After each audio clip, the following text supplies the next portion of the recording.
This is a News 4 News Break. Good morning, I'm Kelsey Tisdale, and we're starting with breaking news at this hour. Out of Prince George's County, officers are now calling the deaths of 2 people in Fort Washington a murder-suicide. Police found the bodies late last night on Jaywick Avenue. They won't tell us how the victims died, but they do believe the incident was domestic. We'll bring you more information as it comes in. And new tonight, a University of Maryland student is accused of using his cell phone to spy on women in a campus bathroom. Campus police arrested 21-year-old Ernest Marfo today. The incident happened last Wednesday afternoon in the biology psychology building in College Park. The victim is also a university employee and noticed Marfo's cell phone lens pointed towards her from the floor of the bathroom stall. She confronted him and he took off. Police are checking to see if he's connected to any other incidents. President Obama is just 20 minutes away from sitting down at a state dinner with the president of the Philippines. The two signed a joint security agreement just hours ago, making way for a large-scale return of U.S. military forces there. During a news conference, the president offered his condolences to the tornado victims and promised help. He's also talked about the next phase of sanctions against Russia, set to hit today as the crisis in Ukraine escalates. Kelsey Tisdale at the live desk. Staff workers refer to this museum as the Marine House, and for this traveling exhibit, this is home. In Triangle, Kelsey Tisdale, News 4. The Washington Auto Show is not only for car enthusiasts or prospective car buyers, but it's a good place to come and check out the latest automobile advancements. We're here at the Cesar Chavez Public Charter School, one of the polling locations for the elections today. And as you can see from the different variety of flyers behind me, this thing can really go either way for any of our candidates. But as soon as we get the results, we'll make sure we'll have them for you.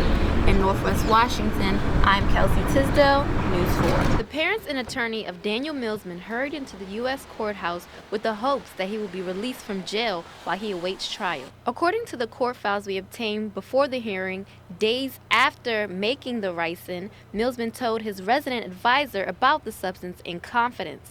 During that conversation, Millsman admitted he was going to use the ricin on someone, then later told authorities he would possibly use it on himself.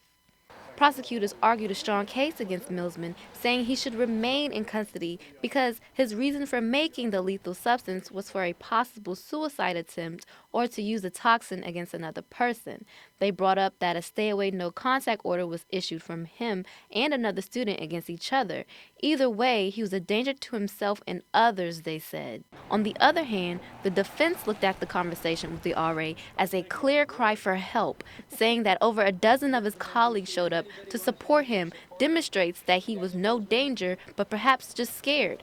For that, the family had arranged 2 weeks at Sibley Hospital so Millsman can undergo psychiatric evaluation. As the family hoped, the judge was ready to release Millsman under the condition that he goes to a hospital, ordering his parents not to leave him alone. However, still concerned about the safety of the community, the district ordered an appeal against the judge's decision.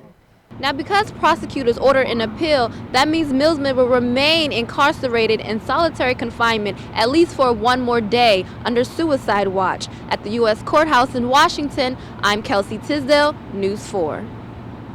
Dispensers for instant lottery scratch tickets have been appearing empty in stores all around the district. Customers' options are now limited on what games they can play. Customers want more variety, but right now we have only certain choice. The problem is that DC Lottery hasn't been able to reproduce the tickets because the city has yet to settle on a new contract that meets CBE minority participation requirements. As a result, the city has begun to run out of scratchers.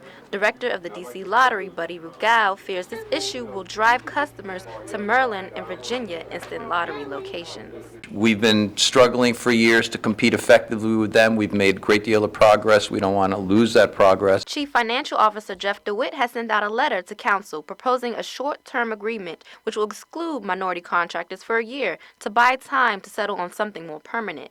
We had News 4 Tom Sherwood meet with DeWitt, where he made it clear on exactly how much money will be lost if something isn't decided soon. If we were not able to replenish the instant tickets for the rest of the year, it's approximately $6 million that we're looking at. So we're looking at a process to move forward sometime in April. We are currently waiting to hear feedback on DeWitt's proposal to move forward. However, in the meantime, places like Hahn's store in Anacostia will continue to take a financial hit. We are actually losing business. Gradually, it went down. In Washington, D.C., Kelsey Tisdale, News 4.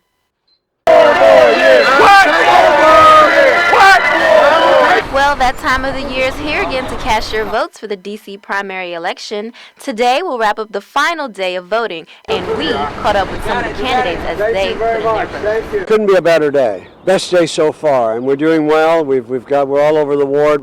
In the race for mayor, Muriel Bowser and Vincent Gray have been battling it out almost neck and neck throughout the entire campaign season. It's to the point where even they are unsure about what the results will be. But that's more the reason why they are urging the community to get out and vote. I don't know what the turnout will be. We know we're locked in a tight race, and so people can't sit at home. It isn't just candidates who are scratching their heads with uncertainty, but there's a concern for what even the voters are thinking. I think a lot of people are still undecided, which is really interesting in this election.